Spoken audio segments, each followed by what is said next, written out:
Kia ora, talofa namaste, haere mai, and welcome to the Niche Cache. This is our Big L podcast coming at you on a Tuesday. Fabulous Aotearoa sporting season right now. Got a lot of things to talk through, and we're just going to go hard and fast through a few topics to get the juices flowing.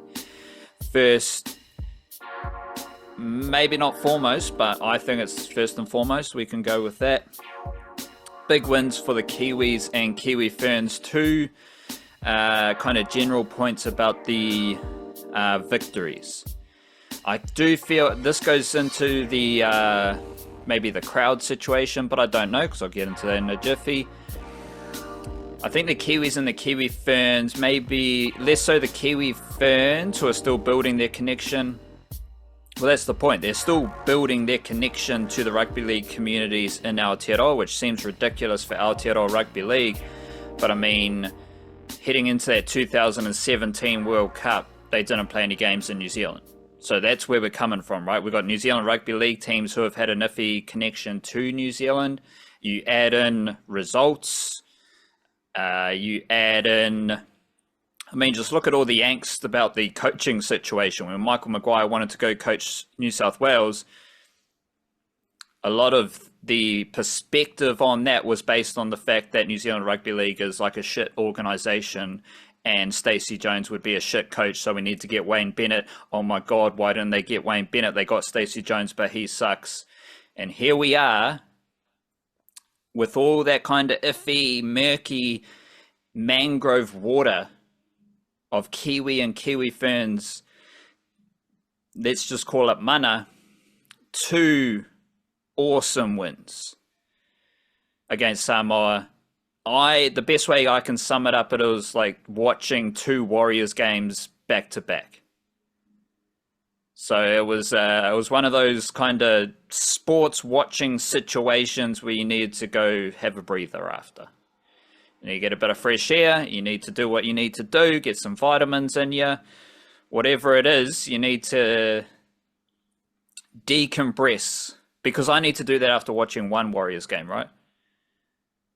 You get two different Warriors games back to back, you're losing the plot. And that's what it was like watching the Kiwis and Kiwi Ferns versus Samoa. Kiwi Ferns coming back, they were 20-0 down at halftime. So I was obviously preparing for Samoa victory yarns. Instead, the Kiwi Ferns bounced back, and that is a tremendous display of Kiwi Ferns mana. We view them now as a rival to Australia. They can beat Australia. But at halftime, we're thinking, this sucks. But then they showed that they still have that juice coming back to get the win. Kiwis, they just had to get the win. And they were under pressure throughout that whole game against Samoa, but they rose to the occasion, they rose to the challenge, and they got the win as well, which was especially important coming off last year's Pacific Championships. We need to view it as a fact that Kiwis, and I'd say even Kiwi Ferns games in Auckland against Samoa and Tonga are not home games. The crowd will always be full of Tongans. The crowd will always be full of Samoans. But when the Kiwis go down to Christchurch and play against Australia, shout out to Christchurch, show up in big numbers. Like, that is a rugby league heartland of Aotearoa. But my point here is that I have no issues with these being home games for New Zealand that are not home games when you're playing Samoa and Tonga in Auckland. I actually think it's awesome. I don't care how many Kiwi Rugby League fans are not there. I don't care how many Kiwi Rugby League fans are there. I care about how much fun we're having. And we go back to last year when the Kiwis are playing Tonga at Mount Smart Stadium. That was an absolute banger of a game. We all had fun watching that game. Tonga come out hard, Kiwis fight back, awesome game of rugby league. So we now have 2 games in a row for the Kiwis, I think at Mount Smart Stadium, classics. bangers. Last year versus Tonga, this year versus Samoa. And shout out to Georgia Hale. She's one of my Aotearoa Rugby League legends right now. Tippy top, elite, top notch.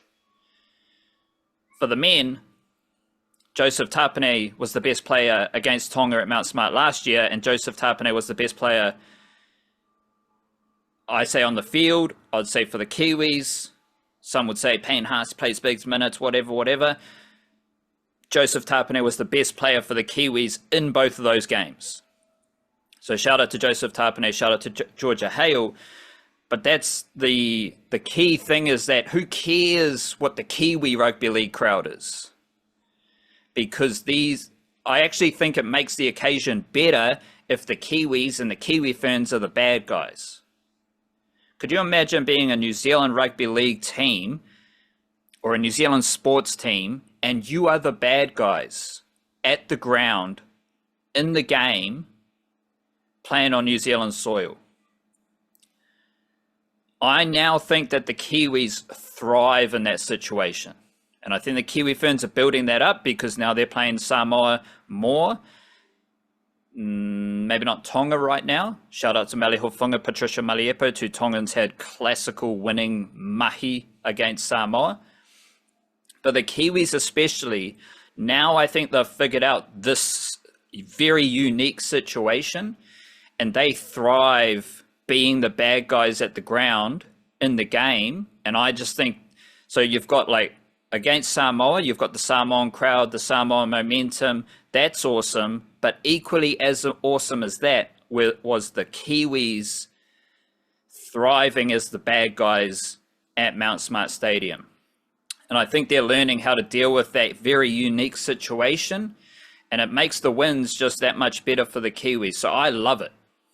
Right? No complaints anymore about New Zealand Rugby League crowds for New Zealand teams, because I don't care. We now have two clear examples of banger rugby league games where we all have so much fun, and the crowds are Tongan, the crowds are Samoan, but the Kiwis are playing their part in the circus, maybe, in the show.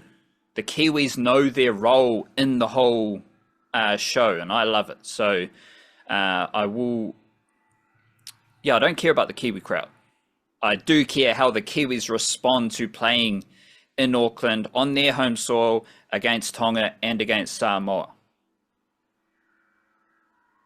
Well, in a lot of ways, that's just like the best of both worlds, isn't it? Where Yeah, exactly. it's because you get the intensity of playing away from home, the challenge of playing away from home, but also the preparation of playing at home, and the availability of being able to draw on your players because it's at home is probably part of that too. Like it's not a big travel. A lot of guys based in Australia probably want to spend a few weeks in New Zealand this time of the year, and above all else, it's just amazing for international rugby league because you get these spectacles, you get these events. It's not just something tacked on to the end of the NRL season. It's something that almost like supersedes a lot of the NRL season. It's just like, why would you not want to be a part of that? How would you not want to be there for to play in front of a crowd like that? It's like, I mean, the atmosphere at Warriors home games is pretty awesome. The atmosphere at certain grounds around the NRL, especially when you get to like playoff stuff, is pretty awesome. Like this rivals any of that it's like probably like you'd say the ball got rolling from the Tongan fans, but the Samoan fans, it's exactly the same thing. What we saw on the weekend, there's no difference there. It's just like full passion, start to finish, win or lose. It's just an incredible atmosphere, and something where I don't know that there's anything that really compares to that in that same way around Aotearoa sport. There's just not. It's such a unique thing, and when that is the case, we're going to keep seeing more international rugby league. Like a lot of the storylines coming into this are about why are we whinging about not playing enough, and like sure we all want more. It'd be nice to see the Kiwis play maybe some mid-year tests like back in the day, or maybe longer end-of-year tours, whatever. But this is what's keeping International Rugby League alive, is having these kinds of fixtures. And it is also, I was saying before, it's very good for the team as well to be able to play and perform in those kind of environments. It reminds me, when you're saying some of that stuff, reminds me of what I was thinking about with the All Whites and their last tour, where not playing neutral game in USA or Spain like they often do, playing away in Poland with like 30,000 Polish people cheering against them in that stadium, playing away in Norway in a smaller ground, but with 20 odd thousand there, making a lot of noise, cheering for the other team. That is a challenge. That is difficult. And it was there's an incredible statistic I figured out when I was writing about the All Whites, where I was looking up this stuff, and I'm like, they've never won an away game outside of Asia or Oceania. So that includes Australia. Australia counts in both of those. There was a brief time where they won away in Israel, of all places, during the 80s, because funnily enough, Israel had been kicked out of Asia by that time, but hadn't yet joined Europe. So they randomly played in Oceania for a little bit in the 80s. I learned this. Heaps of away wins in Asia. Like, they have done that quite often. They haven't won in Australia very often, but every now and then that has happened. And obviously they've beaten, European, North American, Central American, South American, African nations. They've beaten them on a couple of occasions in home grounds. We don't normally play those types of teams in home games, but certainly in neutral games, beaten a few of them through the years, but never won away in their country, which puts that draw in Norway in a fair bit more perspective, where it's like, well, they were very close to doing something unprecedented for an All Whites team. And you think about why that would be the case, obviously the logistical stuff, but just it's difficult to play in those, like, they've had opportunities, but it's difficult to play in those types of countries when you are the away team. And to get back to what I said at the start, this is like the best of both worlds for the Kiwis, where they get the home comforts, but they also get, as far as the game goes, the challenge of playing in front of an away crowd and performing in front of an away crowd. Like, that's best case scenario stuff. Yeah, and I reflect on what I was thinking after the loss to Tonga last year. The Kiwis were shook. They fought back into the game. Absolutely, yeah. They almost won the game, but they were shook. So now, both games are bangers, but you can see a different kind of, I do think Tonga's better than Samoa, but you can see two different responses and how the Kiwis are learning to adapt to the situation. Shout out to all the Jewish folk around the world. You are welcome in Oceania, but Israel, the country specifically, is not welcome in Oceania. Everyone's like, oh my gosh, why aren't you playing the Pacific Championship final in New Zealand? What's going on? That's so dumb. Kiwis going to have a lot of fans at that game in Australia. The Kiwis will probably have more fans against Samoa or Tonga in Australia than in New Zealand, and it's fine. It's cool. It's fun, because those Warriors crowds were massive, but we've seen the crossover might not apply. One fact. This is crazy because we deal with a lot of kind of facts and figures that buck up against the perception, the illusion of a lot of Kiwi sporting things. Samoa have lost 7 tests in a row. So they lost the 2022 World Cup final, and they have then lost 6 tests after the World Cup. So, no one talks about this. Any discussion about Samoa is about how good they are. What a great job they're doing. And it's, yeah, fine. The tiers don't exist for me. We just have international rugby league teams playing against each other. You can't look at Samoa, Tonga and say they're not as good as New Zealand or Australia. You can get into the details, you can get into the win-loss record, all that stuff. But you can't just look at those teams anymore and say, nah, they'll get wiped aside. These are all very good rugby league teams who all play their part in a pretty funky window of international rugby league. But everyone talks about Samoa as if they are a dominant force in International Rugby League, where the reality, unfortunately for Samoa, is the exact opposite. They have lost 7 tests in a row, and since reaching the heights of a World Cup final, they have lost their next 6 tests. That means a few players haven't won a test for Samoa. Right, we'll take out Payne Haas, who's only played 1 test. Terrell May didn't play against New Zealand. He's played 4 tests, doesn't have a win. Tuivasa Sishek, 3 tests, doesn't have a win. Dean Mariner, 3 tests, never won for Samoa. Jeremiah Nanai, Murray Taulangi, Blaze Talangi, 3 tests each, no wins for Samoa. It's a very weird situation that I don't think has been put under the microscope. And if Samoa lose to Tonga, and they have lost 7 tests in a row since the World Cup, like, I don't know what the basis is for that regime keeping their jobs, but we'll keep it moving here. The next thing I want to highlight quickly is the fact that the 2 worst bowlers for the Blackcaps in T20 internationals this year are Mitchell Santner and Michael Bracewell. They are the only bowlers, aside from Ben Sears, averaging over 35 in T20 bowling this year for New Zealand.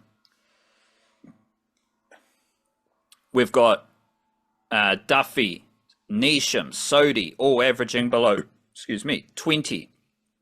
Henry's averaging 21. Jamison, he's okay. Jamison Foulkes, 26, 27. Adam Milne, 19. Where's he? I don't know. We'll see if he pops back soon. Will O'Rourke, he's terrible. He's averaging 34. Santner's averaging 39. Bracewell's averaging 48. Credit to Bracewell, his average is going down, because I think it was in the 60s a while ago. But the 2 worst bowlers for the Blackcaps right now in T20 cricket, the 2 spinners, Mitchell Santner and Michael Bracewell. We've been covering the mediocrity of Michael Bracewell's spin bowling for a while now. Santner's not in his best patch of T20 bowling as well. All bowlers got spanked by England in the second T20, the only game they've got a result so far. And that seems to be the biggest weakness for the Blackcaps right now. We got a bit of a Tim Southee situation brewing for both of them, because they both kind of mediocre right now as T20 captains with the ball. While you're talking, I'll see if Santner is better or worse as captain. We know Michael Bracewell sucks as a captain, sucks as a bowler when he is captain in T20 cricket. How are you feeling about the fact that the 2 worst bowlers for Blackcaps in T20 cricket right now, Mitchell Santner, Michael Bracewell? Well, I'm not surprised about Michael Bracewell. It's, A, because we've talked about it, and B, because I've watched him bowl in these games. You know, he's just a nice tidy off spinner, but it's not like he has the variations of someone like Santner. So if someone gets on top of him, it's not really much he can do about that, except, I don't know, try darts him in at leg stump or something. Against England, that's still not going to work, because everyone's got quick hands and scoop shots and all sorts. Santner versus England was interesting yesterday because of the way they targeted him, but also in a way that, like, a lot of teams don't. Like, there are teams that just give Mitchell Santner the Daniel Vettori treatment of just like, we'll take you for 6 and over and knock it out. I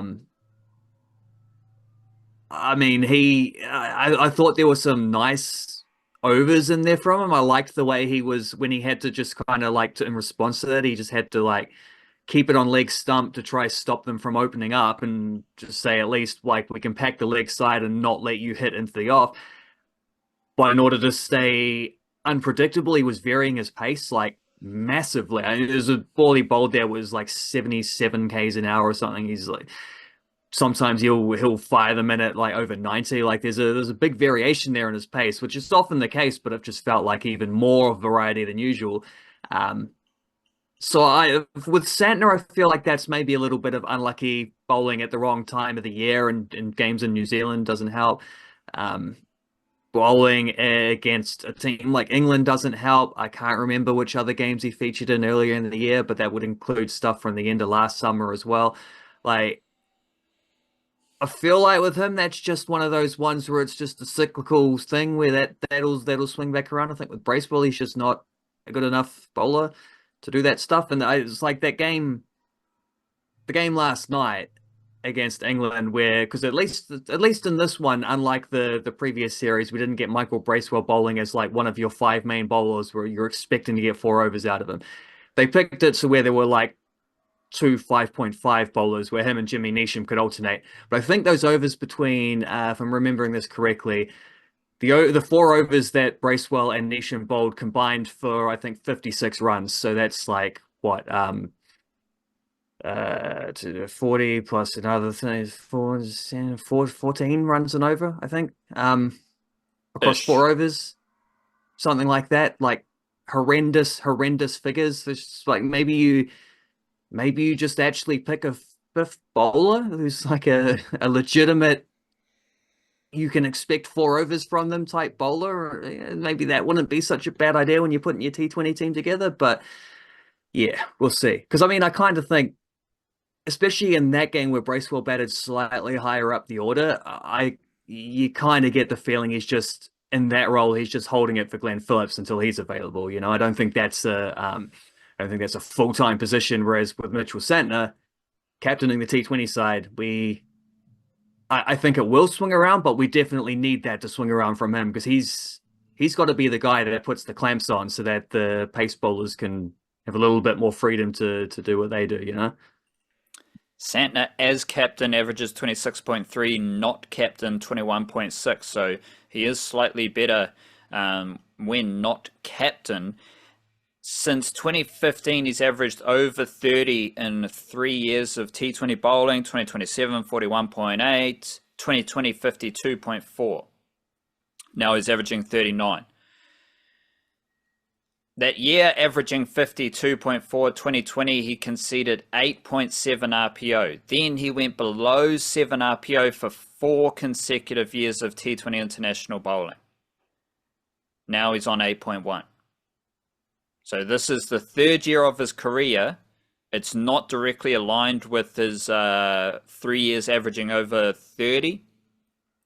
But this is the third year of his career conceding over 8 RPO, and it's his first year over 7 RPO since 2020. So there is a bit of a hole there for the Blackcaps in T20 bowling with their spinners, and the White Ferns, who are in the ODI World Cup, they have I think it's pretty much a must winner at this stage because I believe they play Australia with their last game. They play England with their last game, sorry. They will play India on Thursday. And obviously this is a pretty ridiculous tournament that is in danger of drifting off into oblivion because one of the cricket cartel nations just has to have every tournament played in their country. New Zealand, 4 points so far. India, 4 points. Sri Lanka, 4 points. They are competing for the last semi-final spot. India have games against New Zealand and Bangladesh, so they'll probably win against Bangladesh.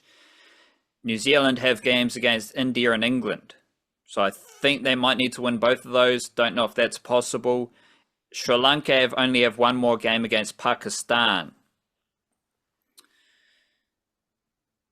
The issue for the White Ferns is that Amelia Kerr, Susie Bates, and Georgia Plimmer are all averaging below 20, with strike rates below 70. Amelia Kerr has the most runs of those three, 57 runs, averaging 19, strike rate of 53. That is Tommy Latham test match batting strike rate. It's significantly higher though than Georgia Plimmer, 35 runs, averaging 11.6, strike rate of 41. So the two opening batters, when you add in Susie Bates, 29 runs, average of 9.6, strike rate of 67, the two openers aren't doing a whole lot at the top of the order for the White Ferns, and Amelia Kerr isn't in her world-class batting mode either.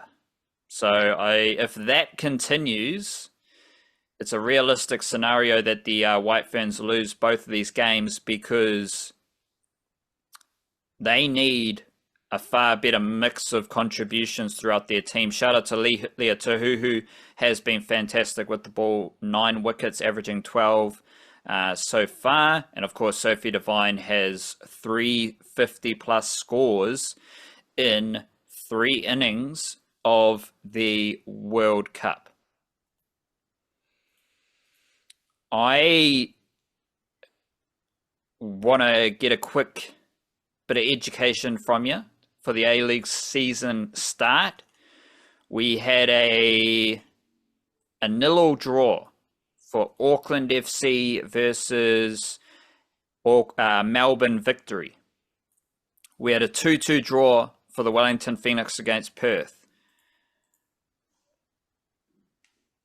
Which draw was better? Wellington Phoenix 2-2 versus Perth, Auckland FC 0-0 versus Melbourne Victory. I don't know which one was better. That's an interesting framework because it was like Auckland FC were probably the more they just turned up, put in 90 minutes of really good defense away against the team that knocked them out in the semi-finals last season. And despite the fact that they were missing a couple of players, like Yamamai only played off the bench. Felipe Gallegos wasn't available. He was injured. Nando Panic obviously injured.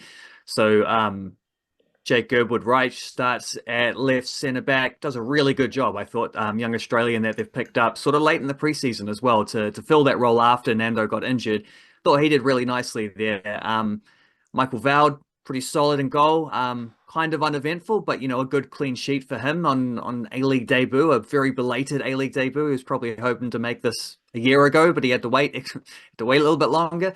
But, good solid from him because he was pretty good through their Aussie Cup run until the game that they lost, where he made a couple mistakes. And, it just seems to be something where people want to get on his back about mistakes quite quickly because they remember that one game that he played at the Olympics where he made a couple and forget the one after that where he helped take New Zealand to penalties against the host nation Japan, where he was pretty awesome.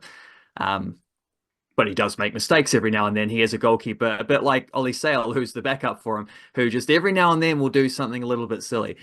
No signs of that on debut from Michael Vowd. Really good, solid, dependable performance from him. Sorry, did his goal kicks go out on the full either side of the field, or did they go to one of his teammates? I have a vision in my head of goal kicks going out on the full. I can't remember if that was the Auckland game or the Wellington game because they were back-to-back starting at like 10 p.m. through to like 2 a.m. and I watched them live. So it's blended together a little bit. I was actually, weirdly enough, I was feeling like I was going to doze off more during the Auckland game than I did during the Wellington game, which was even later. So that I don't know if that works well for Wellington or not, because at first that was like they conceded 2 horrendous goals at the start. Speaking of goalkeeping, although I will say Michael Vowd's long kicking in general, I thought was pretty good. He was hitting targets there, he was putting them in good areas, which is something that I thought even Alex Paulson, to be honest, playing for the All Whites the other week, wasn't really doing. I think his short passing is a lot better than his long passing, but Michael Vowd's always had it. I think he's left-footed and he's got a very good, like very long as well kick, and I think he's pretty solid with that stuff. I think that's one aspect of his game we can probably rely on. He won't be as good as like controlling the ball with his feet, a striker rushing at him as Alex Paulson, who's incredible at that stuff. But the long balls maybe, I don't know. I think that suits Auckland FC's style a little bit more, particularly when you get Sammy Crosgrove up front, who I don't think they use nearly enough. But first game with the team will. Let them figure out their combinations. So it was a solid, reliable, consistent kind of performance from Auckland FC, picking up on a lot of what they were doing last season.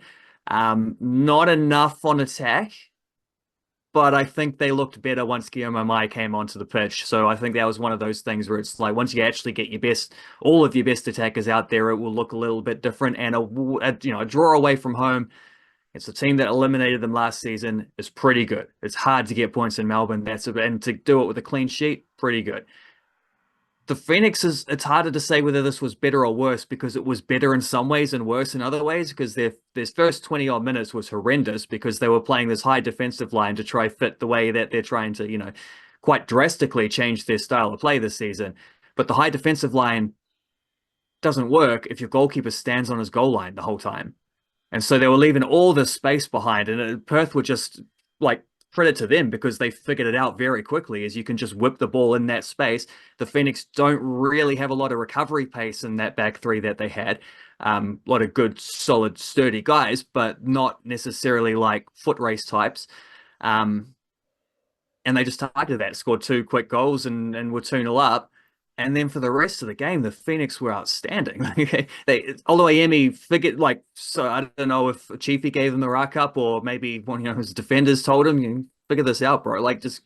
You can't stand that far away. If we're stepping up, you got to step up too, even if it means you're standing outside your penalty area. And he did really well with that for the rest of the game. So he made that adjustment and then he started coming out of his box and, winning a header or two and that kind of stuff. Sweeping, doing what was required of him for a team playing the way they were playing, and that just like Chiefy talked afterwards. Maybe there was a midfield adjustment or two, like Rufa dropping slightly deeper or that kind of stuff. But what they started doing was just dominating possession. 70% of possession away from home is incredible stuff, especially in the first week of the season. Playing so different to what they did last year. There was just a lot of passing in the midfield, and it was passing where it's like get through the lines, hit this dude at his feet, and then it's not just like, okay, so what's he going to do? It's like he already knows what's happening next. It's a bounce pass, 1-2 touches off to, push it forward, he lays it back, push it out wide, push it forward to someone else, that kind of stuff. So you're getting a lot of sort of staggered passing moves if you start painting the passing lines, sort of lightning bolt shaped stuff, and it was really fun to watch and really enjoyable. And I thought Kazuki Nagasawa, who is someone who I kind of I got very intrigued about last season because when I looked up the on-off sort of stats, who are the players who this team performs better while they're out there, he was comfortably the guy for the Phoenix, and I was very surprised by that. I didn't expect that to be the case. Thought the best game I've seen him play for the Knicks in this game. He was just outstandingly good. He was absolutely brilliant in the midfield, doing a lot of that, those bounce passes in the middle that I was talking about. He was responsible for a lot of that on both ends of them too. And thought Ifeanyi Esse was great up front, really good. It got to the point where Perth didn't know how to handle him. He's again, another thing Italiano said afterwards was this dude just makes weird, unexpected movements. He sort of turns in ways on angles you don't expect, and he's very strong and he's fast. And they just didn't know how to handle him. He scored 1 goal. He could have had more, and then after a while, they just started kicking him, just hacking him down every time he got the ball. He was elbowed in the face at one point, pushed over, kicked, and all sorts. Didn't get a lot of protection, but Chiefy also moaned about that in his press conference. So I'm sure that's something he'll try to put a spotlight on. So after that horrendous start, the Phoenix actually played some really gorgeous flowing football for a lot of the rest of the game and were unlucky not to win it. If the game had gone a little bit longer, or if they'd not started so badly, then they probably would have. As it is, a draw away in Perth, also a really good result. So they've got about them in different ways, but I kind of feel like those two teams, they're about equal, in terms of the caliber, the quality of those draws. Yeah, it's a draw between the draws. I think that's fair. It's because I didn't watch the games, but you look at the results and you think 2-2 draw for the Phoenix, great start to the season, 0 draw for Auckland. That might be a bit underwhelming, but as you said, both were reasonably impressive, and both had a few not negatives, but just a few things that might have diminished it from winning the game or whatever. So I'm happy with the draw for the best draw to start the season of the Aotearoa A-League teams. Well, especially as well, because the things that they did well at were the things that they were targeting. It was the Phoenix, how do we how do we change this style of play to be more entertaining, to be more attacking, create more chances? That was what worked best for them. The thing they've been working on was what worked best for them. And for Auckland FC, they didn't have to change a lot, but the biggest question mark was probably like, how do you replace Alex Paulson when he's not there? How do you replace an injured Nando Painika when we know that back four, that starting back four, the first choice back four was so effective for them last season? Well, the guys who stepped in for them were two of their best players. So like that, two of their best players in that game. So like they ticked the boxes they were trying to tick. So I think, successful outings for both of them. I'm glad you mentioned my boy Eze, Easy E, from what was he? Santana Block, Crip, Nutty Block, Crip, some sort of Crip from Los Angeles or Compton, different cities if you know the intricate details of Americana. And I love the fact, again, didn't watch the game, but everything you said about Eze, everything you described about him, regurgitating what Chiefy, Big Dog Chief had to say, I love it. I love Eze already, and I haven't even seen him play. Which got me thinking, I mean, we're going Chico to Eze. First of all, two glorious names like Chico Heraldez and Easy E Eze. I think they are similar, what's the word? I don't know the exact definition of this word, but enigmatic. Yeah, I guess so. In their own different ways, but yeah. They're quirky, they're goofy, they're funky. I think funky is just a better word. Like, we all know what funky means. Like, these dudes are just funky footballers. And we got Eze, so I'm very excited, because I wasn't very excited about Chico Heraldez to start with. I could see the funk growing within him. But Eze's got me excited straight out of the gate. And I am curious, who's the new Auckland striker? Cosgrove, Sam Cosgrove. Sam Cosgrove. Eze just seems way cooler. Cooler as a person, funkier as a football.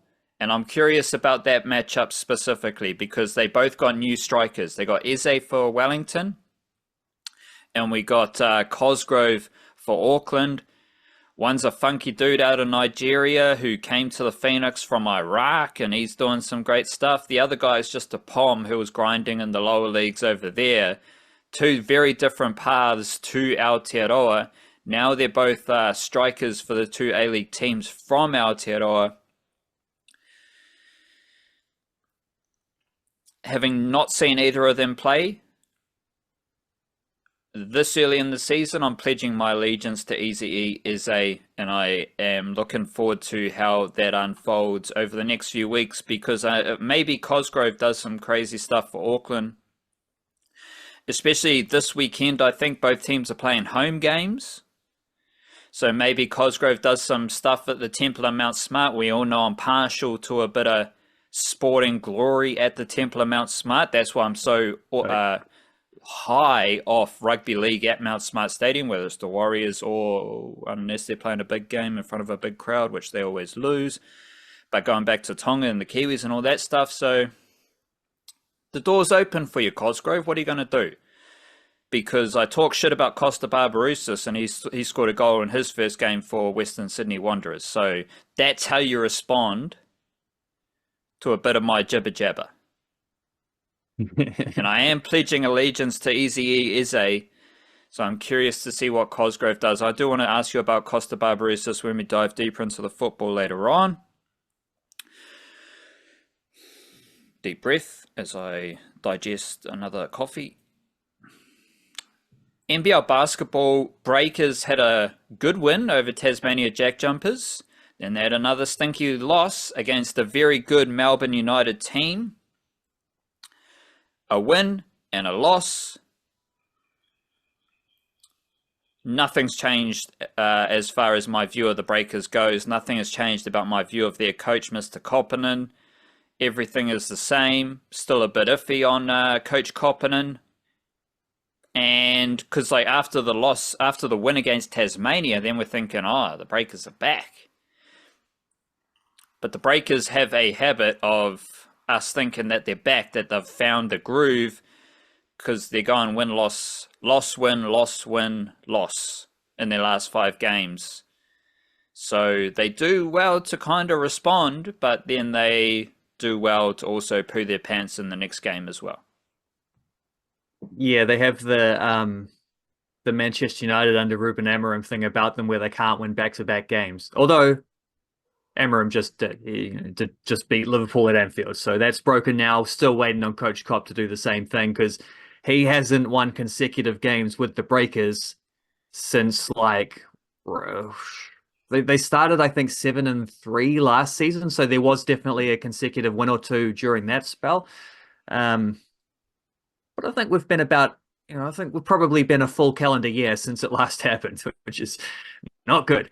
They had that chance in that game, which was the one where they threw it away at home. It was at Southeast Melbourne where they should have won that coming off the Illawarra game and didn't. But then they did bounce back and beat Tasmania, unless I got the other way around. It might be Tasmania and then Southeast Melbourne, whatever it was. So that, 2 out of 3 on that little homestand that they had was pretty good. It should have been 3 out of 3.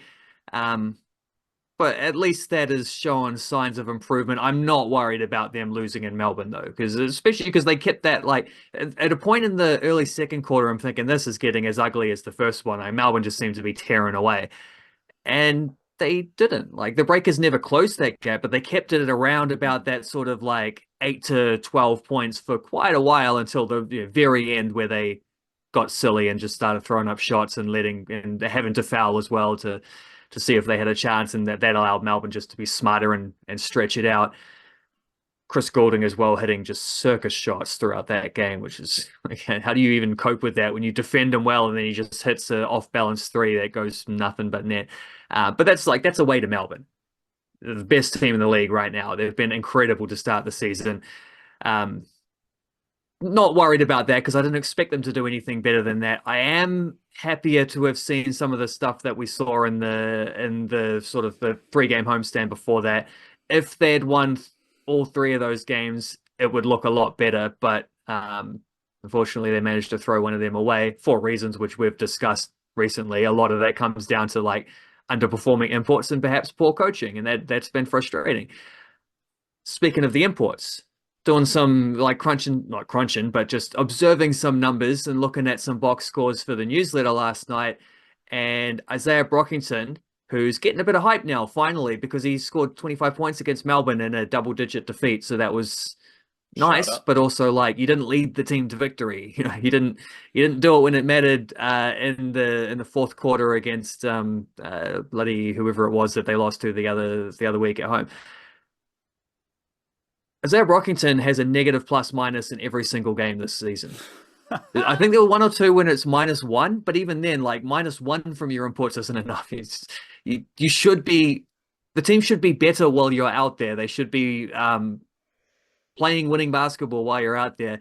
And that's just not been the case for Brockington, which is interesting because it kind of has been the case for Isaiah Le'afa, who has at least 5 out of those 8 games, he's had the better plus minus stats without really doing a lot in terms of scoring himself. Where are we? It was Southeast Melbourne was the one that they threw away.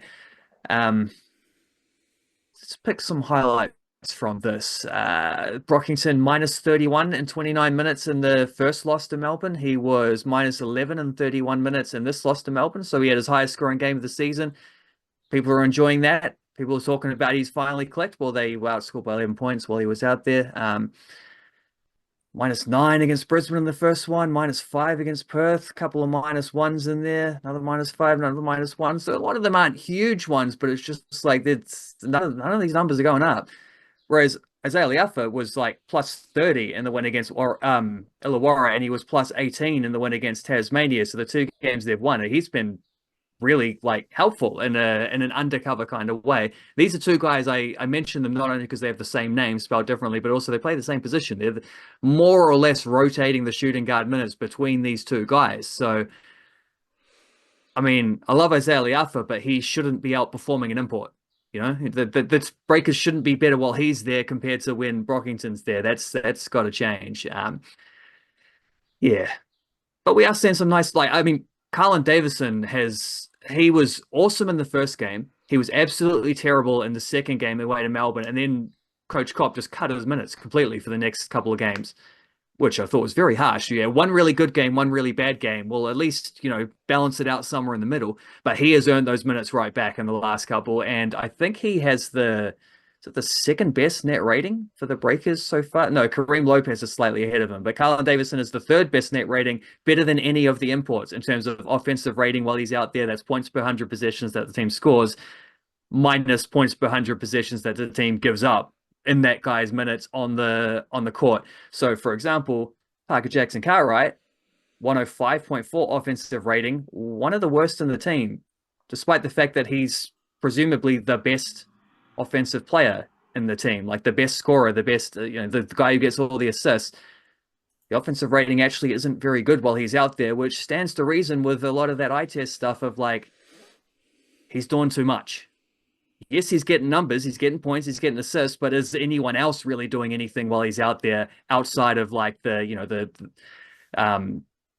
kicks to open shooters and the passes into Sam Meninga in the post? Like, that stuff's good when he's doing that. When he's not doing that, it gets a little bit ugly.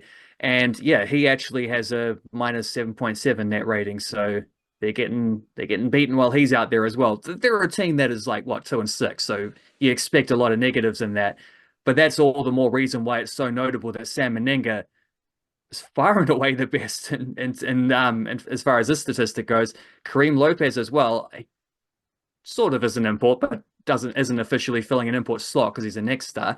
And Carlin Davison is next up. So the three American imports that they've got in there are not their most effective players to this point. And for the Breakers to start, moving that record more closer to something around about that 50% mark where you might be challenging for a play-in spot, maybe even a deeper playoff spot, that's what's got to change.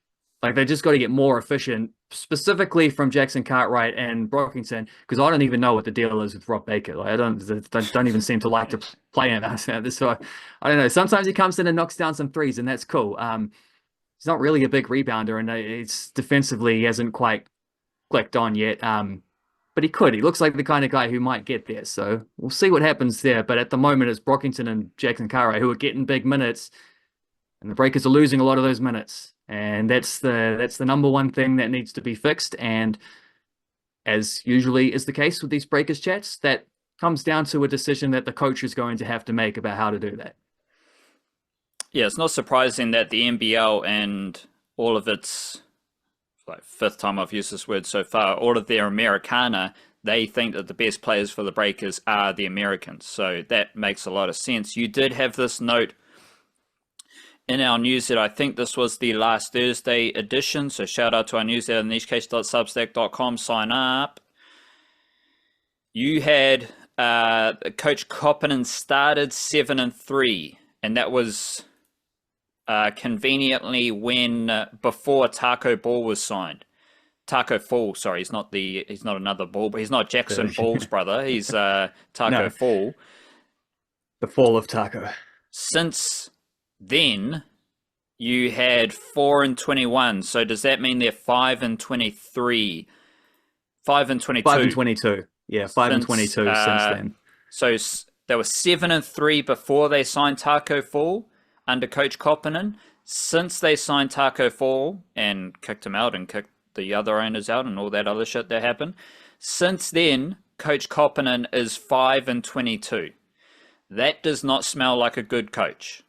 And if you got a mediocre coach, like, I'm going hard on Coach Koppinen being a bit mediocre, so we'll see how he responds, just like Kosta, see what Cosgrove does, see what Samoan Rugby League does as well.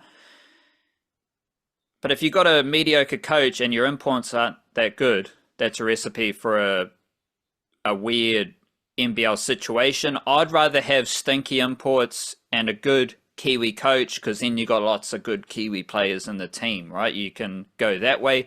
But Coach Koppinen, I don't think he has that relationship with Aotearoa. And I did like your point about Carlin Davison, because I was going to bring him up. I don't care about, like, how Coach Koppinen uses him, because again, I don't really care about Coach Koppinen. I do care about the fact that Carlin Davison, just straight up and down, is one of the biggest things in Aotearoa sport right now. Right? He's not the best basketball player. He's not the best. He actually might be the best athlete, but that's not what I'm trying to say. He's up there. He's not like the best sports person from Aotearoa right now. Right? He's not Joseph Tapine. He's not Sam Meninga. Yeah. He's not Sam Meninga. He's not Callum McCowatt. He's not Rachin Ravindra. But he's got some sort of like juice to him. Like he is, if you're a basketball fan, you need to at least try and watch Carlin Davison play basketball for the Breakers. Their next game is against Brisbane. I think that's in Christchurch on Thursday. You need to watch Carlin Davison play basketball. Hopefully we get Carlin Davison playing basketball for the Breakers one day, and then Tiana Davison, his sister, playing for the Kiwi Ferns on another day. Tiana Davison was 18th wahine for the Kiwi Ferns in their win against Samoa, so I'm tracking that closely. But whatever label you want to put on Carlin Davison as just a freaky kind of superstarry Kiwi sports person, he's that. And he did it for the New Zealand NBL. Now he's doing it in the Australian NBL. You got to tap in with what Carlin Davison's doing because he's a lot of fun. And of course, NBA season is starting, so we need to tap in with what Steven Adams is doing. I don't want your deep dive because we have talked a lot about Steven Adams and the Houston Rockets. I just want to ask a simple question. Well, as always, it's not a simple question. It's one question, but I'll give you two different avenues you can take. Is this the best spot you have seen Steven Adams be in ahead of an NBA season? And or is it your favorite spot for Steven Adams to be in ahead of an NBA season in your time covering Steven Adams? And by spot, I mean the team he's on, the coach he's got, his vibration, his teammates, all that stuff coming together for I think this is the best spot, my favorite spot Steven Adams has ever been in ahead of an NBA season. I would say that season in Kevin Durant's MVP season and OKC still tops this one. That team was awesome and went within a game of making the NBA Finals. No, but before the season. Before the season, we knew that team was pretty good. Like pretty good. Kevin Durant, Russell Westbrook, Steven Adams, Serge Ibaka, a little bit of Nick Collison back in the day. I think he might have still been around at that point. That team was fantastic. And maybe I'd have to check out the roster. I can't remember. There's a few names Andre Roberson, he would have been there. He was good pals with Stevie for a while there. I don't think he's even in the league anymore. Derek Fisher. That might have been beforehand. Yeah. They had a few, like Anthony Morrow. There's a few of those guys that they had some good players in that team. Some good role players too, shipping in around them. I like that team better. That team also, it's easy to say because we saw what they did, and they did have a fantastic season. Then Kevin Durant left. And now finally, after all these years, Kevin Durant and Steven Adams have been reunited, not just on the basketball court, but also on the fishing boat. This is the best thing since then, though. And it might be more fun. I don't know, because that was a bit of a kind of a breakthrough season for Steven Adams in terms of that's the first time in that he really got to do it in the playoffs and show what he's up to. It's the year he got kicked in the nuts by Draymond Green in that series as well.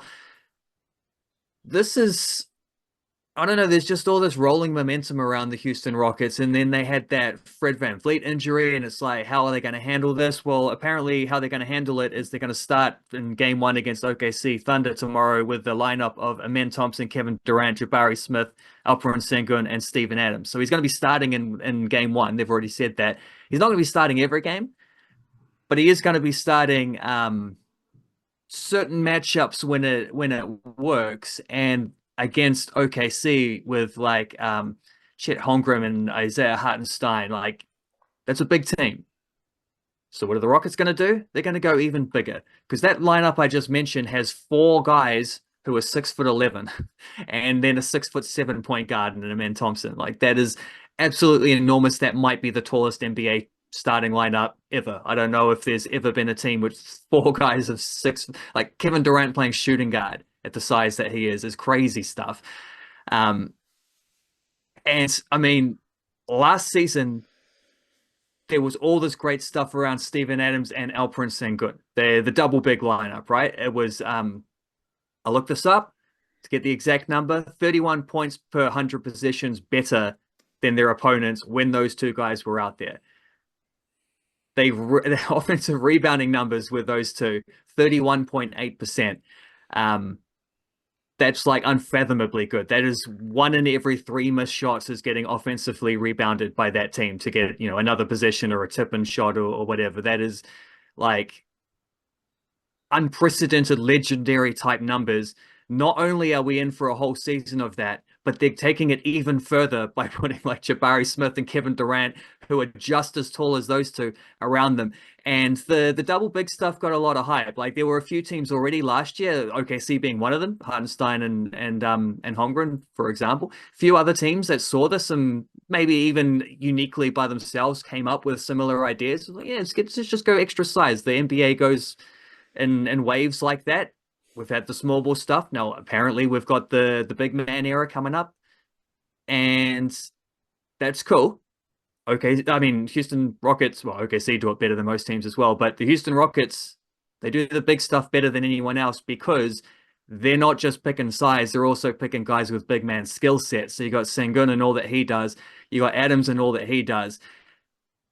But I think the most underrated aspect of that, because a lot of the double bigs around the place that we're going to see this season is like traditional center and a guy who can play center but likes to shoot 3-pointers and has really got like a power forward skill set. It's not like they're tall, but you're not leaning into the big man kind of ideals in the way that the Rockets have been doing. I think what sets apart what the Rockets have is that Adams and Sengun are incredible passers. So the ball doesn't get bogged down. You don't play slow just because the big guys are out there. The ball still gets moved around. Durant's going to get open threes. Amen Thompson's gonna be running around screens and those pick and rolls and stuff like that. Like that, the offense is going to flow as well as it ever did with that type of size out there, with that type of rebounding out there, the defense that it leads to. I mean, if you get caught in transition, obviously that might be something tricky, but if you can get a set defense out there, you're gonna be pretty handy. Certainly the rim protection is gonna be pretty amazing. So like all the hype that we had last season, all the fun, all the excitement around the double bigs, well now we've got like double the double bigs. With double bigs. There's 4 6'11" starters in this game against OKC. And when they come up against other teams that tried to play them at their own game with the double bigs, that is when we're going to start seeing Steven Adams being given like starting roles as well as his bench stuff and bigger minutes as the Rockets say, you, you think you can play with us like that? We invented this game. We're going to show you how it's done. So, I mean, I'd still go for that 2014, 2015, whatever it was, that OKC team as the best team that Steven Adams has been a part of. But I'm so excited for the team that he's on right now and how that's going to go and the role he's going to have within it as the guy who like flicks the switch. When Adams goes out there, this is when the bruiser ball starts happening, That's why I said best spot. It's the best spot he could possibly be in this season for any of the teams in the current NBA, that's for sure. I think it's my favorite Steven Adams spot of his career, and we'll see how the season plays out. Let's just chill out for a second, though. We need some mindfulness. You got some mindfulness for us? Yeah, I do. I nearly forgot it, but then I had to be creative at the end. So I have this book called, you can't see it on the thing. We have this book called Rumi Day by Day. So it's Persian poet Rumi, and there's 365 things. So I'm like, what day of the year is it? It's day 294. What is number 294 in this book? It's leaning a little bit on like coincidence, serendipity here to make sure it's a good one, but I'm happy to roll with that. And number 294, and Rumi's Day by Day guide. There's just excerpts from old poems, but it goes, our own actions are the most loyal messengers. If noble, they will eternally proclaim our good name. If base, like slithering worms, as I say, poems, very, very colorful. If base like slithering worms, they will forever pollute our grave. So actions define you, I guess, is the message of that one. It's not what you say, it's what you do. It's what you actually get up to. Yeah, you're telling me actions over words. Yeah. Yeah, you know this as well as Rumi does, as well as I do. You can say whatever you want, but it's all about what you do. Because you did get into a bit of a grim area with death. Some imagery in there, yeah. I was yesterday listening to the Game of Thrones books. There was a line about like on the gallows tree, every man is a brother. So the gallows tree is where you hang people. Yeah. So all the people who get hanged die as brothers. So you can be anyone from all sorts of different backgrounds, but on that gallows tree, you're just another joker. And you're hanging out. We're all equal when the rope starts swinging. Yeah, and you're hanging out, literally, with your brothers. So, good bit of darkness there. Shout out to Game of Thrones. Shout out to Rumi for reminding us actions over words. And the actions of some players for the Kiwis and Kiwi Ferns helped kind of solidify and settle down any eligibility queries, right? Because you had two Tongan women have like significant winning moments. Malihufunga scored the long-range try to level the scores against Samoa, and then Patricia Maliepo kicked the winning goal after that try was scored, which was like 5 meters off the sideline. And I think Maliepo finished 3 from 4 with conversions. Both teams scored 4 tries in that game, but Maliepo kicked 3 goals and Pauline Peleai Rasabale kicked 2 from 4. That's pretty funky considering that Malihufunga and Patricia Maliepo both went to Southern Cross campus, both played for Marist Rugby Union, and both have various rugby union representative honours. Malihufunga, I'm pretty confident she has the Kiwi Ferns shield tattooed on her arm, like above her elbow. So like, even if she doesn't have that tattoo, and I'm seeing some different shapes and illusions on her arm, her actions in multiple campaigns for the Kiwi Ferns have told me she loves the Kiwi Ferns. She is now a pillar of the Kiwi Ferns culture with a lot of the other senior players like Api Nichols, Georgia Hale, and so on. So Malihufunga's mana for the Kiwi Ferns is undeniable at this point. And Patricia Maliepo, from her first debut game, it's like there's no reason to think that she has brought into the Kiwi Ferns culture in the same way that Hufunga did a few years ago. So that is very impressive, and that is informative. Like, we talked about squad selections as an indicator of like where the mana is for the Kiwis and Kiwi Ferns. So having players like Lauatiti Hufunga, Patricia Maliepo in the Kiwi Ferns squad, that tells us that the Kiwi Ferns culture is thriving. And then you see them perform, and you get another indication of the Kiwi Ferns culture, which was boosted by a big comeback win. And watching Ivana Lauatiti, like, obviously I compare her to Leka Halasima. She is the female version of Leka Halasima, so she is Ivana Lauatiti. And if you got the Lauatiti name, then you're being compared to Ali Lauatiti constantly. So I haven't really compared her to Ali Lauatiti yet, until I saw her holding the ball in one hand while there were like 3 Samoan players trying to tackle her, and she's like faking an offload that way, faking an offload this way. That's when I was like, this is Lauatiti TT Tings. This is exactly how a Lauatiti has played rugby league over the course of history. And Ivana Lauatiti had 4 offloads in 21 minutes. Mele Hofunga had 5 offloads in 70 minutes for the most offloads for the Kiwi Ferns against Samoa. And Lauatiti was doing some crazy stuff on her test debut. She is also eligible for Samoa. So the fact that the Kiwi Ferns can not only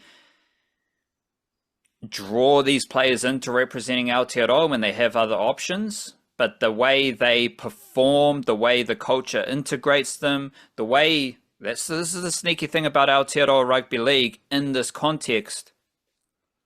You can be any culture to represent Aotearoa. Right? These teams have half Pakeha, half Palangi. They got Māori, they got Samoans, they got Tongans. You could be Nigerian. You could be Ethiopian. And that is a bit of an advantage that the Aotearoa Rugby League teams have, because obviously to play for Samoa, you probably got to be Samoan. To play for Tonga, you probably need to be Tongan. But the way the Kiwi Ferns and the Kiwis are integrating these players, welcoming them, and getting the best out of them is a strong indication of what's brewing for those teams, because the Kiwis, they've got Casey McLean, who was born and raised in Australia. Last year he played for the New South Wales under-19s. Then he made a pretty bold decision. I think it's actually one of the bravest, courageous eligibility choices over the last 4 years. It's never described that way, because there's bigger names, there's cooler players, there's cooler eligibility choices that have been made. And he is, like, what's the best way I can say this? Like, who cares about Joey Manu? We don't have Joey Manu anymore, but we got Casey McLean. But we got Matthew Tomoko. You know, like, you could think, oh, losing Joey Manu, given what Joey Manu did for over a long period of time for the Kiwis, that would be a major loss.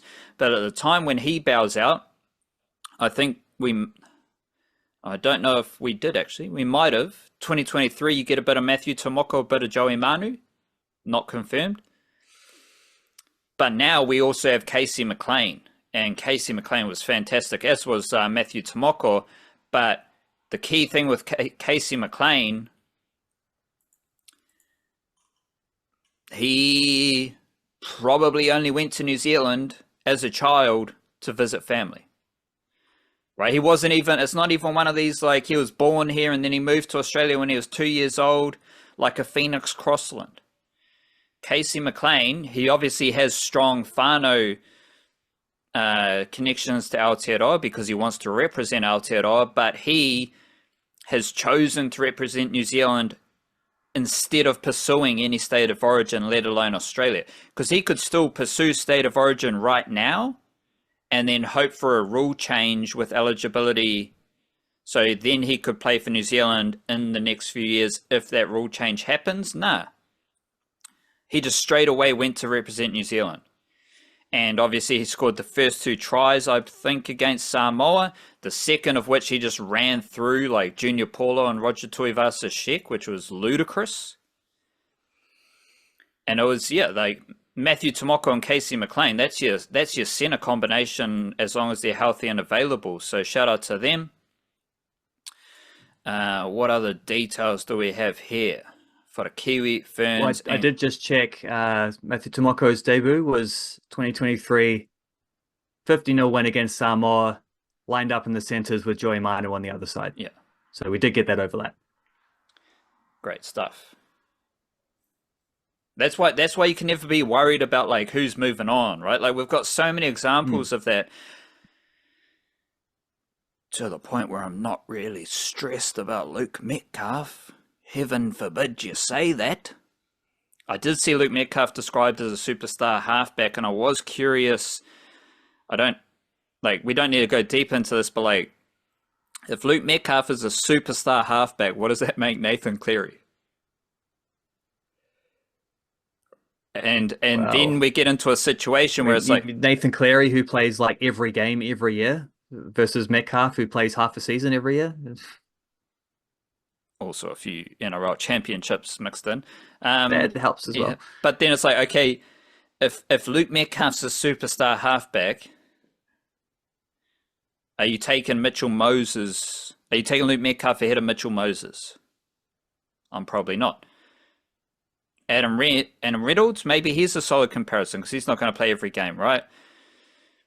Jerome Hughes, I think he's like I just think the Luke Metcalf hype is a little bit crazy.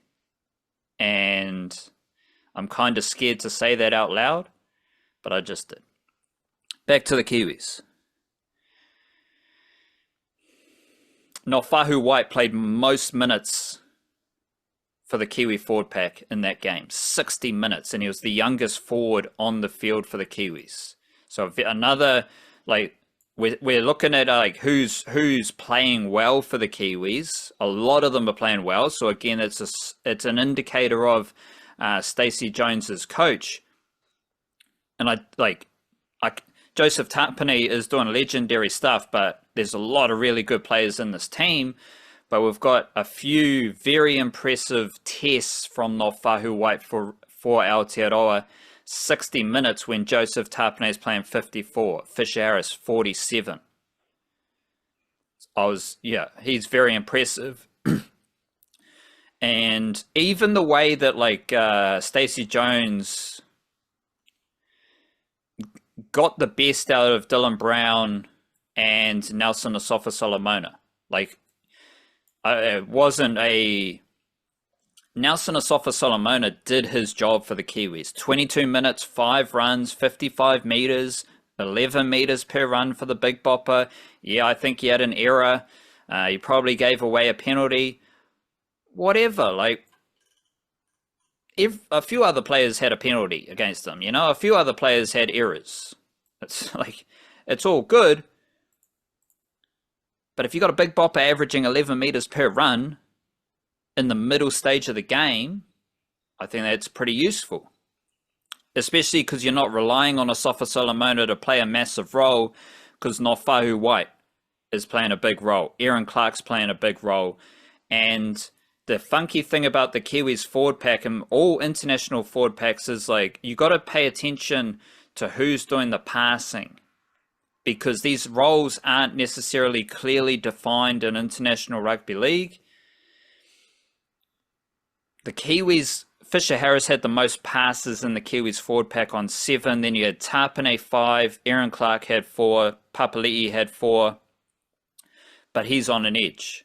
So those are the distribution hubs for the Kiwis forward pack: Fisher Harris, Tapine, and Aaron Clark. Nofahu White, he only had 1 pass. So he played 60 minutes. He played more minutes than Fisher Harris and Joseph Tapine, but he only had 1 pass, where they had 5 and 7 respectively.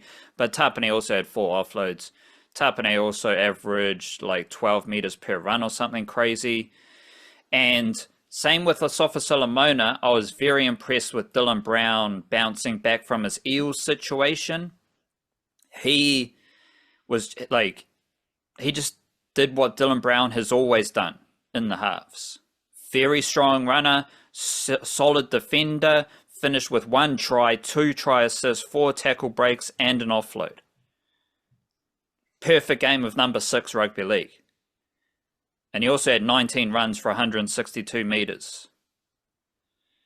This is what Dylan Brown does, and he didn't do it all year for the Eels, but Stacey Jones got him doing it for the Kiwis, and he scored the winning try as well, so that was a massive moment for him. As far as production for Aotearoa, Georgia Hale was obviously doing legendary stuff because she is the legend. Didn't play the full game though, 60 minutes, 15 runs, 147 metres, 9.8 metres per run, 45 tackles at 96%. And she also had 12 passes. No other Kiwi Ferns forward had more than 2 passes. Hale had 12. So that's like, as when you're watching the Kiwis, because obviously they need to shift the footy, the Kiwis, you got a few players who can do it effectively, but they kind of share it because they're not on the field at the same time together. And then you got a clear kind of defined role for Nofahu White, for example. He played the most minutes of that forward pack, of the middle forwards, but he only had 1 pass. So that's a clear defined role, same way Nelson Asofa-Solomon had a very clear role. For the Kiwi Ferns, it all revolves around Georgia Hale. 12 passes. I'm pretty sure she had the most runs of the Kiwi forwards. Yes, she had 15 runs. Tauiniai had 12 runs. No one else had 10 runs. So Hale, she's got the most runs. She makes the most tackles. She's got the most passes. She plays the most minutes. She didn't play the most minutes actually because Anessa Biddle played all 70 minutes at edge forward, having been an NRLW centre. You also had like Shakira Baker was pretty good on debut, Taisha Canasio, mentioned Maliepo, and Lauatiti fantastic on debut as well. So 2 very impressive rugby league performances for the Kiwis and Kiwi Ferns. Just trying to squiz through my notes to see if I missed anything really interesting. Aside from the offloads, so the Kiwis did have 19 offloads, Samoa only had 11, and 11 different players had offloads for the Kiwis. So that, you know, there's a notable difference there as well. And obviously, that was, you know, Tapane had 4 offloads, which was part of his exceptional mahi for the Kiwis. One last Pacific Championship thing, or Samoa. Serena Masanga was very good for the woman. She's a Howick Junior, centre for the Gold Coast Titans, very powerful runner, and was destructive on the right side of the field. Like, she had 8 tackle breaks. No other Samoan player had 4 tackle breaks, except for Shalom Sawaso, the Broncos forward, who had 17 tackle breaks. You'll appreciate this stat very quickly, because I know you're a mathematician. Sawaso had 20 runs for 200 meters. Nice and exact. That is crazy. Like, if you're taking 20 runs and you're making 150 meters, shout out to you, because that's 20 more runs than I took. But like, you might not be denting the line. You know, that was the old Paul Gallen type of stat line from back in the day. You take 10 runs and you make 50 meters. Shout out to you. You're busy. You're not really impacting things. If you take 20 runs and have over 200 meters, you're doing some crazy shit. And that's what Shalom Sawaso was doing. For the men, Simi Sasangi pouncing on the try assist from Shans Nickel Clockstar. That was awesome. Dean Mariner very dynamic running the footy, less dynamic holding the footy or passing the footy. Maris Jr. from Auckland. We also have Benaya Aiawelu actually got on the field because Ata Mariota Manirewa Jr., he left the field with a concussion in 1 minute. So then Benaya Aiawelu got an opportunity. He ended up playing 17 minutes. So I think that's actually because Jazz Tavanga was ruled out at some point. So then Harris Tavita played a lot of hooker and Benaya Aiawelu made his debut. So shout out to him. Harris Tavita, obviously. Hearty, Samoan International. They were all fairly good. Roger Tuivasa-Sheck at fullback was typical Roger Tuivasa-Sheck stuff. So some good stuff there from the Samoan internationals who all play junior footy in Aotearoa. One deep cut that I did find really interesting was Kalis Paul Putoko playing for the Cook Islands. You're talking about your Isaiahs for the Breakers before. Don't mix up Kalis Putoko with Kalis Fatialofa. They're spelt completely differently. No similarities at all in how those two Kalises are spelt. But Kalis Putoko, he's only played one game of New South Wales Cup for the Warriors, spent most of the season in the Jersey Flegg under-21 team. And if you're keeping track, because I did make, in the video about the Warriors signing Alofiana Khan-Pereira and Harry Inch, I did do a comprehensive explanation that there is no rivalry between league and union. They are basically the same thing because all the young Warriors players have played first 15 rugby. But Kalis Paul Putoko, he was in the New Zealand schoolboys team in 2023 for rugby union with Tavita Nofahu, who was now in the Dolphins NRL squad.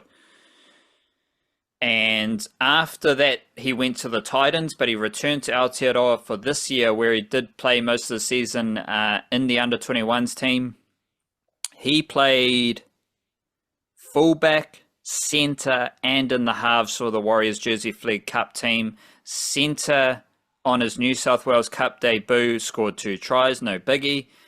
And for the Cook Islands, he played, but mainly, I think it was fullback and wing. So this year, Kalis Paul Putoko has played fullback, wing, centre, and number 6 in 3 different levels of rugby league. Under-21s, New South Wales Cup, and International Rugby League, playing for the Cook Islands. He is from,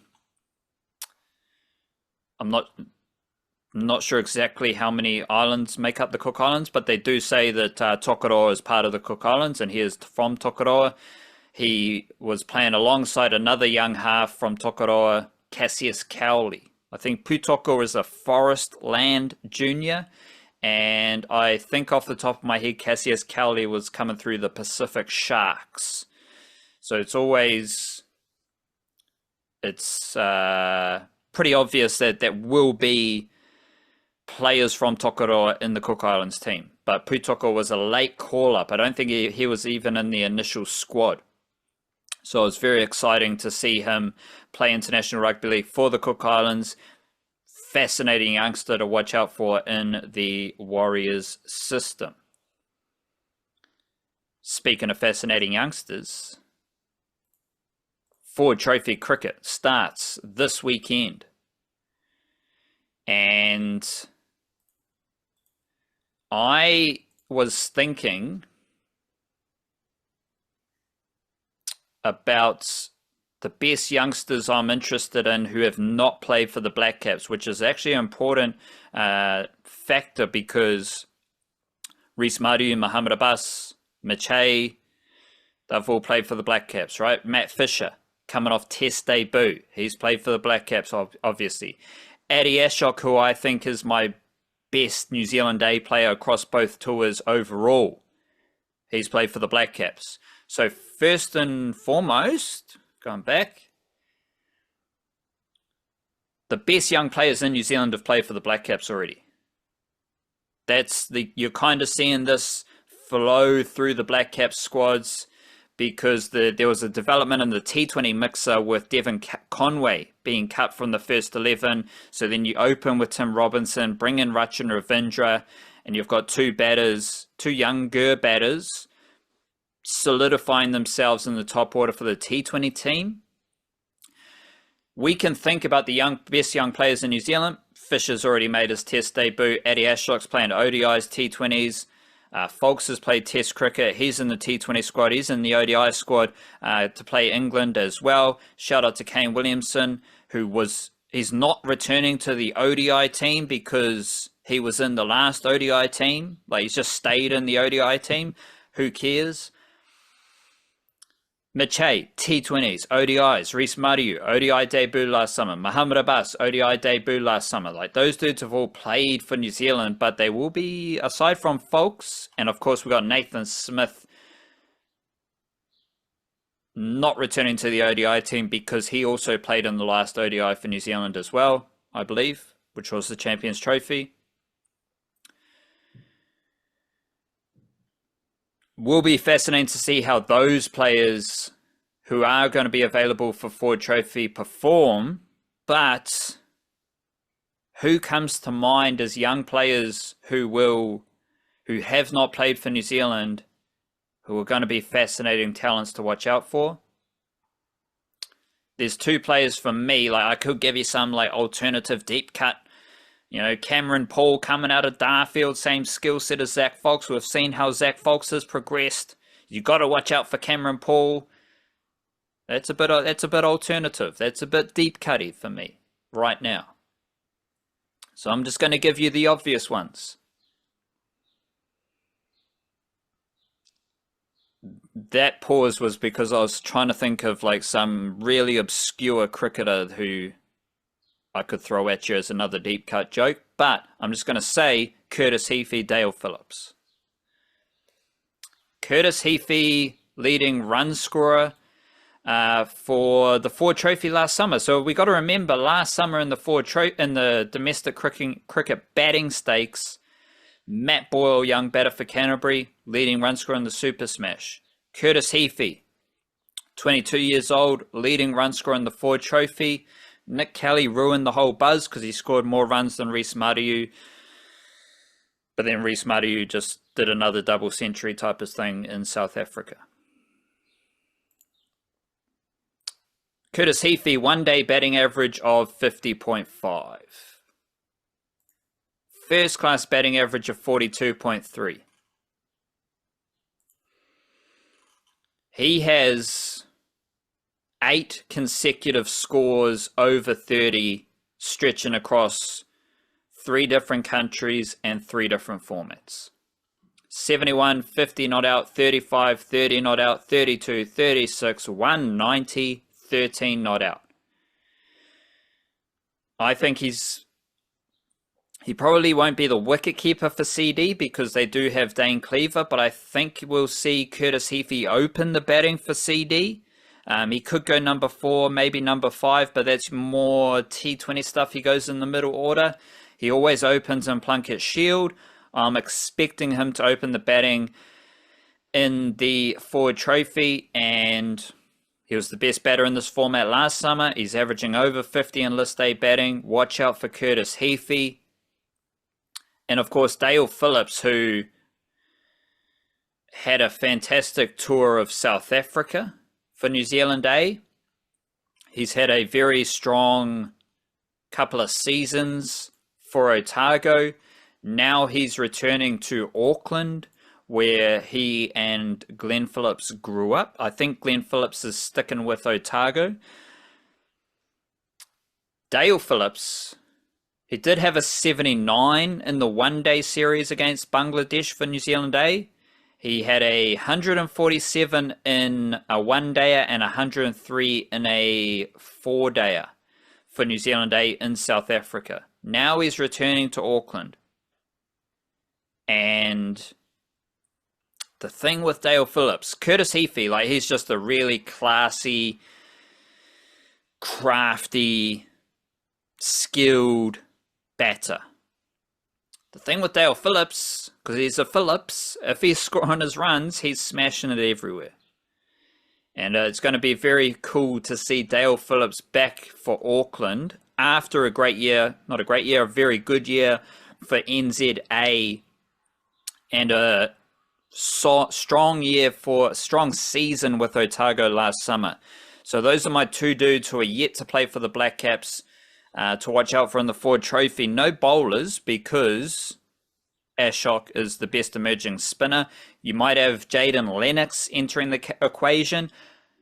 Tim Pringle would have been a good mention because he hasn't played for the Blackcaps. Has played for Netherlands. I'm curious to see if he's going to be playing for Northern Districts round 1.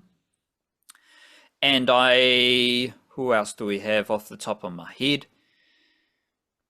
I can't go past the two Auckland all-rounders as well, Jock McKenzie and Simon Keane. What did Simon Keane do most recently? He was called up to the New Zealand A squad in South Africa and smashed it everywhere. Jock McKenzie, I think, is a better all-round cricketer than Simon Keane. And they're going to be in the same Auckland team. Hopefully round 1 Ford Trophy. Watch out for those two dudes as well. And you said Dale Phillips has moved to Auckland, so he will be in the same top/middle order to those guys as well, also capable of smacking it around. So might have to tune into a bit of Auckland Aces in the short term. So it's Ford Trophy is starting the year again, because I think they did that last year, just sort of aligning with the formats the Blackcaps are playing at the time. Oh, my light's gone out again. So yeah, that's I guess they just, is it a couple rounds of Ford Trophy and then play some Plunket Shield? Is that what the plan is? Then on your Super Smash, then back for the back ends of both those, I guess. Yeah, but we'll just focus on round 1. We got CD versus Wellington, New Plymouth. We got Canterbury, Otago, Hagley, Auckland versus ND in Auckland. I can't go past round 1. Like, there's just too much Kiwi cricket glory for round 1.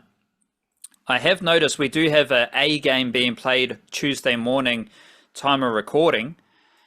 Quinn Sund is batting for Otago A. He was previously with Auckland. They've also got Nikith Pereira, who I think also played for Auckland recently as a spinner.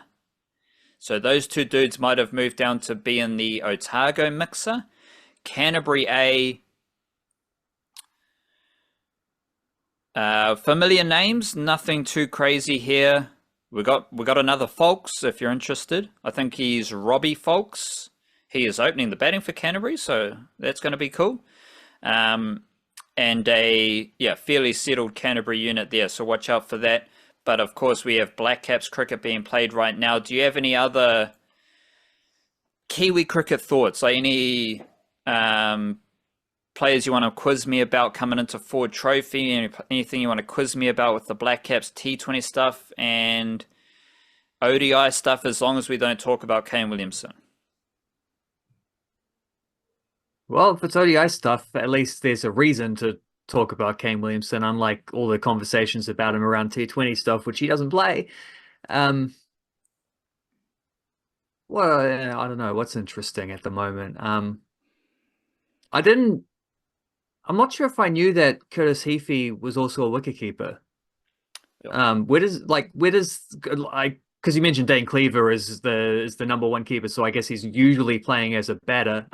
But is that like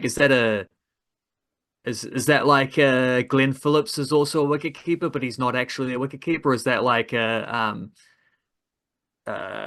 Seifert is the wicketkeeper and always plays wicketkeeper, but sometimes there's another wicketkeeper, so he can still get into the team as a batting type situation? Is it more of that type of thing? I guess what I'm getting to is that an avenue into the Blackcaps one day in a couple of years for him, is that he could get in there as a wicketkeeper batsman, not just as a batsman? I think he's more like Devon Conway and Finn Allen. Right. Can do it, but yeah. not the specialty. you can be selected in the squad as a backup wicketkeeper. Both those guys that you mentioned have been. So Exactly. That's one of the them's whole. in there at the moment as a backup wicketkeeper. Whereas like Tim Seifert, he's just a straight up wicketkeeper batter. But he can play in your team as a fielder. But the thing with Curtis Heafy, like I don't want to discredit his T20 stuff because I've consistently said his T20 stuff has been like underrated. Like he's got the championship with CD. We've talked all through that type of stuff he did last summer. And he did have a great knock in the GSL for CD in the T20 tournament this winter. But he's going to be opening the batting in Plunkett Shield. And it's one of those things where you can't really have your opening batter as the wicketkeeper as well because it's just like too much time on your feet. So let's go Tom Latham. Tom Latham is the comparison. Because that makes sense. Opening bat as well. So yeah, like because you can have Tom Latham in your squad as a backup wicketkeeper. He's in the ODI squad. He's in the Test squad. Like he's doing those formats as well. Whereas I think Curtis Heafy probably forecast as a better wicketkeeper than Finn Allen and Devon Conway. But I don't think he's going to be a specialist wicketkeeper to watch out for ahead of Mitch Hay, Max Chu, and Ben Pomare. Those are my three emerging young wicketkeepers who I think are going to be competing for Blackcaps selection over the next 5 years. Like, if you're not a fan of Mitch Hay, chill out maybe, but you can also embrace Max Chu, who had his best season of domestic batting last summer. You can also keep an eye on Ben Pomare with ND, who has had to wait for his opportunity at ND for that wicket-keeping job, but I think he is going to be the lead wicket-keeper this summer in all formats, and he showed some very exciting batting signs for ND last summer, and of course ND won the Plunkett Shield, which he was involved in as well. Right on. Good to see it didn't seem right having international cricket before we had domestic cricket starting, so I guess we can at least get that balanced out a little bit more. So yeah, good stuff. Oh, I don't know if it's good stuff for the Woodsman. It's better stuff than it was, which was a lot worse than what it was before that. No. Where are we going with this? Well, you got the same owner. That dude's a psycho, and like yes, he is the one who is responsible for hiring a coach, firing a coach, hiring an edu to fire a coach. Like it all revolves around the owner, and I don't know anything about this owner dude, but he is the problem at Nottingham Forest. And apparently he was also the solution because he came in, spent some money, got Nottingham Forest firing, sizzling, built their profile. But like, I just get such bad vibes from Nottingham Forest right now that I don't like. Regardless of whatever happens with their new coach, is like he would have to do like a massive job to overhaul the culture and the vibe at Nottingham Forest. And that goes back to the basis of my like worry with Chris Wood, because fair play, everything you said about Chris Wood was correct. Like he's trying hard defensively, he's doing his job and all these things. But the vibe is completely different, right? Like, yes, he is in the right spot, but instead of tapping the ball in the goal, the ball's bouncing off his shin. That is a technical football thing, but it's also reflective to me of the wider situation at Nottingham Forest, and that's why I'm like, Chris Wood, mate, let's go somewhere else. Well, he's got some options. Like he's got the highlight reel from last season, so he can always throw that around and get people interested. His old mate Nuno Espirito Santo has a job at West Ham now, so if he wants to go there, I'm sure Nuno would love to have a guy that he got great success out of. I'm sure he'd be pretty keen on that kind of reunion.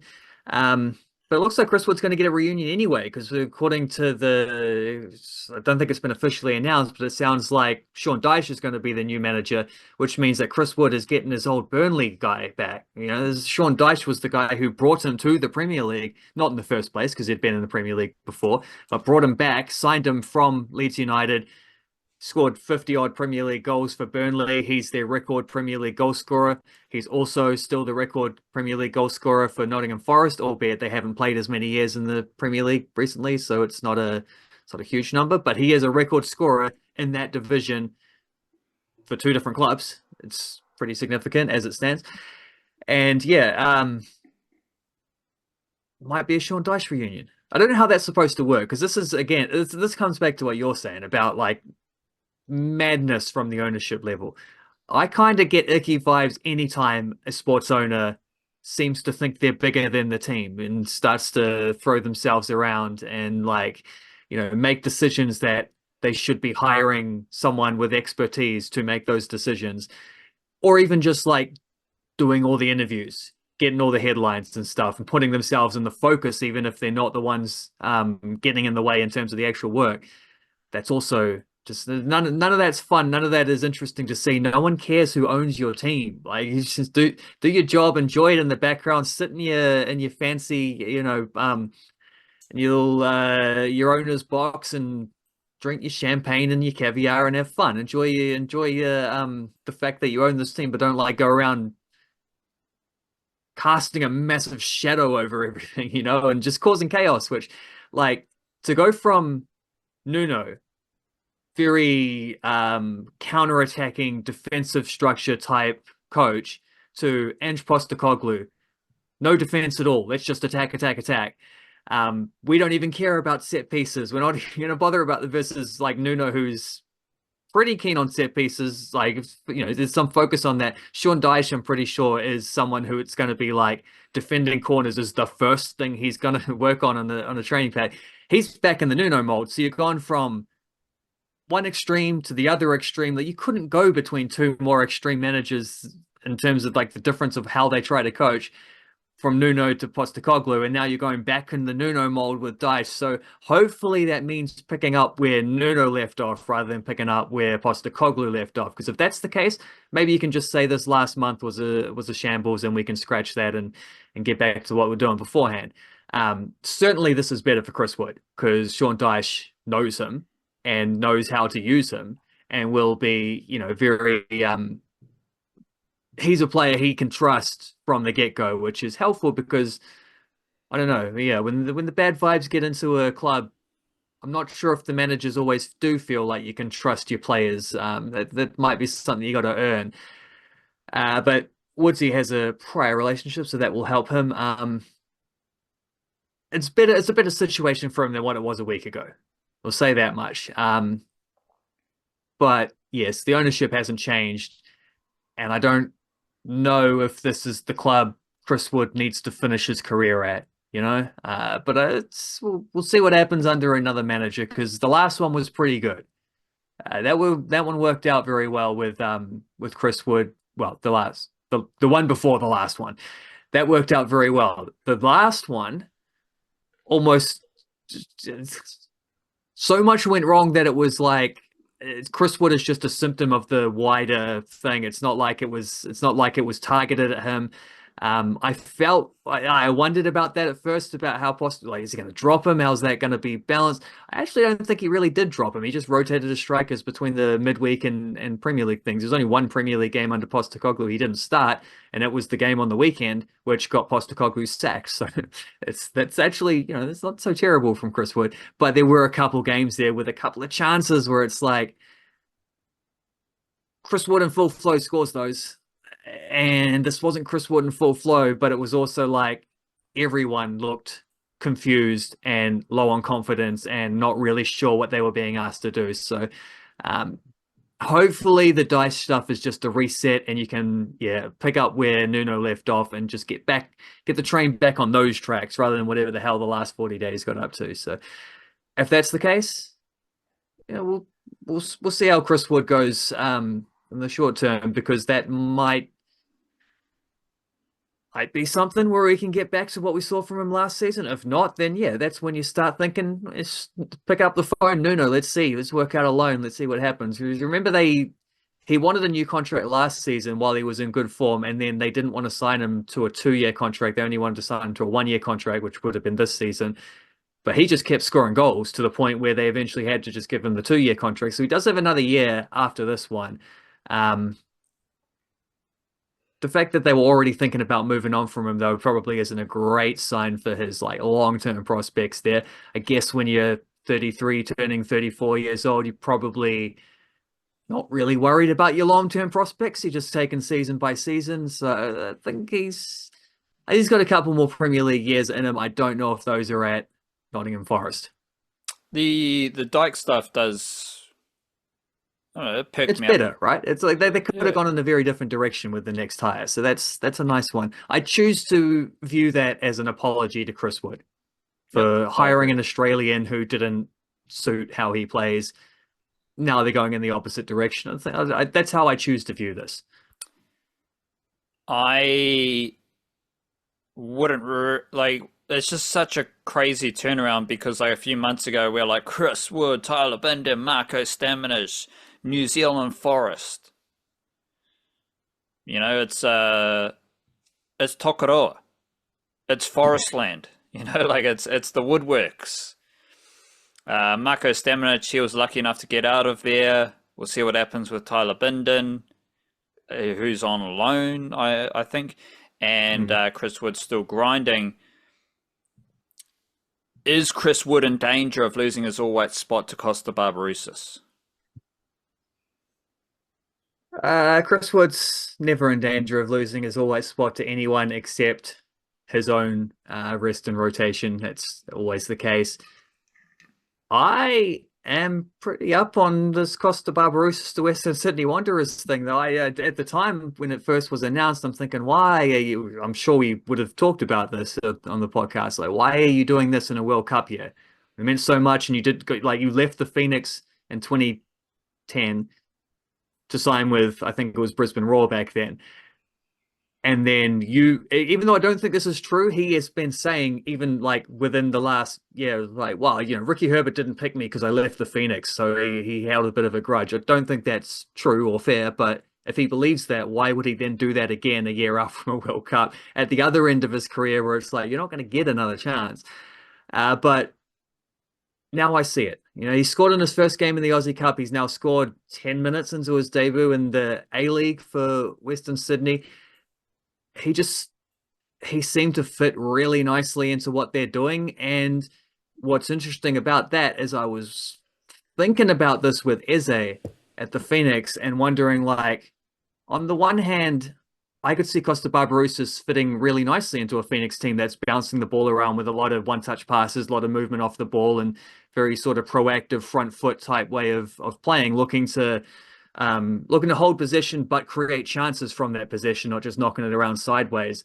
That seems like something that would suit Kosta Barbarouses really nicely. And then I'm thinking also, though, the stuff that Eze did, Costa's not doing.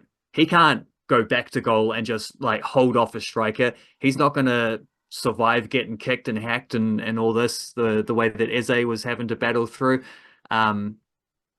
He can make runs in behind. Certainly, that's always been one of the great aspects of Barbarouses' game, is his movement off the ball. But they're not weird. What was the other word? Unexpected type movements that Italiano was talking about with Eze. I mean, it's probably one of those things I just need to see more of each of these two guys, but it's in their current teams. But I'm conflicted about that. I'm not sure if Kosta Barbarouses would be awesome in this way of the Phoenix playing, or if he wouldn't be, because he wouldn't be as nearly as kind of he wouldn't be as impactful in as many ways as Eze was in that first game. But then we've also only seen like one proper game of Eze. So is that the level he's always going to be at, or is he going to, can he sustain that? We'll see. But I think Kosta Barbarouses' decision to go to Western Sydney Wanderers is already looking pretty nicely vindicated. That does remind me as well. When you're talking about Mele Havunga having a Kiwi Ferns tattoo, that reminds me when you're saying that of James McGarry has because he won the A-League with Central Coast Mariners a couple of years ago. So I think like on his thigh or something like that, he's got the Central Coast Mariners badge with like a, Champions 2023, 24 or whatever it was. But he now plays for Brisbane Roar. So he's got a different team tattooed on his leg as he plays for a rival team. So that's got to be a little bit weird. Obviously, it was like, in recognition of that season and the championship that they won, but it is kind of funny how that works out. If Kosta Barbarouses did that, he'd probably run out of skin. He's played for that many clubs and also won championships at least 3 of them. So I've been cooking up this idea, like we've talked about Steve Corica. He has lived his A-League life as a glamour person. Player, then coach. The Sydney SC spotlight. I think Costa's like the playing version of that right now. Like even more so than any Aussie, right? Because he just kind of, depending on where you rank the Wellington Phoenix, he doesn't he hasn't played for Perth, he hasn't played for like Newcastle or Central Coast, solid A-League teams and clubs. They've won championships, but they're not glamour organizations. Like Kosta Barbarouses just goes Melbourne, Victory, Sydney, Brisbane, Western Sydney. Like that's just the realms that Costa. All he's missing is a Melbourne City title. That's the only one left. Maybe next year. Is that because Callum McCowatt also scored another goal for Silkeborg?